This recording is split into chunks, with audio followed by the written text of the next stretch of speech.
Weighted report. They said initially they would put it out in September, but don't worry, you don't need to press the button to buy or sell your Caroline coin right now because the Fed is taking no position on what should happen. This isn't a report that merely outlines the pros and cons.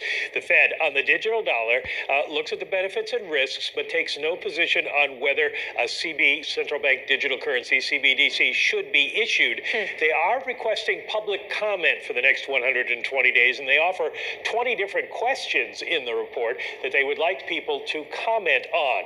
The quote of the report, the meat of it, is that the Federal Reserve's initial analysis suggests a potential U.S. CBDC, if one were created, would best serve the needs of the United States by being privacy protected, intermediated, widely transferable, and identity verified. Now, what does that mean? Well, that goes into the pros and cons list. On the pros side, for a digital dollar, there would be a currency people could use that would be free from credit and liquidity risk.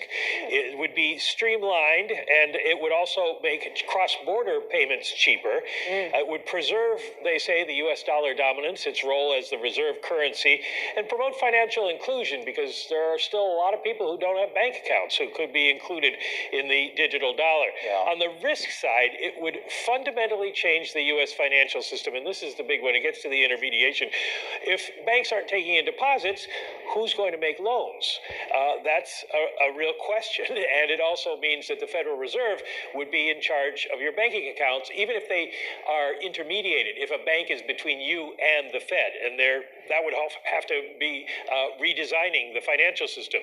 It could reduce credit availability, raise costs. It could make bank runs more likely, would change the management of monetary policy. They'd say they'd have to have a much bigger balance sheet. They'd raise significant privacy issues. You could have to design it so that you don't have financial crimes like money laundering.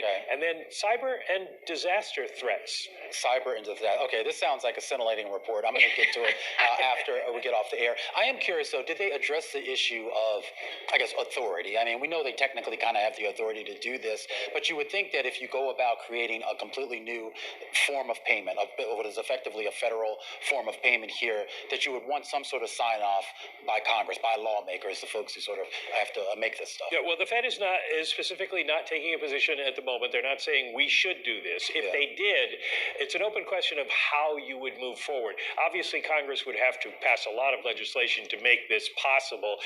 Would it go straight to Congress? Would the other bank regulatory agencies be involved? Would it go through the White House? A lot of questions still left open, and the Fed is making it clear that this is a process that is only just beginning.